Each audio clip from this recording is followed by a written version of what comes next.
మీకొచ్చే మలం రంగుని బట్టి మీకు ఫ్యూచర్‌లో కొలన్ క్యాన్సర్ వచ్చే అవకాశాలు ఎంత మేరకున్నాయో తెలుసుకోవచ్చు. మలం ఏ కలర్‌లో ఉంటే మనం ఆరోగ్యవంతంగా ఉన్నాం, ఏ కలర్‌లో ఉంటే ఎలాంటి రోగాలు మన ఫ్యూచర్‌లో రావచ్చు అనే దాన్ని డీటెయిల్‌గా తెలుసుకుందాం.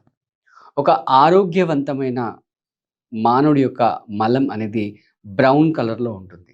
సో, లేత బ్రౌన్ కలర్‌లో గనక ఉన్నట్లయితే మీకు ఎటువంటి ఆరోగ్య సమస్యలు లేనట్టే. అదే గనక ఒకవేళ మీకు వచ్చే మలం గనుక బ్లాక్ కలర్‌లో ఉన్నట్లయితే రైట్. మీరు ఎక్కువ ఐరన్ సప్లిమెంట్స్ వాడుతున్నట్టు లెక్క.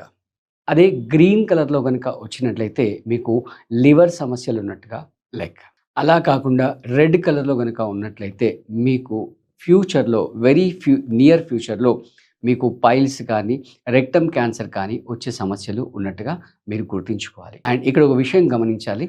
ఇది అంటే ఒక 2 రోజులు ఆ కలర్ మెయింటైన్ అవుతుందంటే అది పెద్ద ప్రాబ్లమ్ కాదు. ఫర్ ఎగ్జాంపుల్ మీరు క్యారట్ జ్యూస్ తాగారనుకోండి, రైట్, లేదా బీట్రూట్ జ్యూస్ తాగారు, లేదా బీట్రూట్ కర్రీ తిన్నారనుకోండి, నెక్స్ట్ డే ఖచ్చితంగా రెడ్ కలర్‌లో ఉంటుంది. అలా కాదు.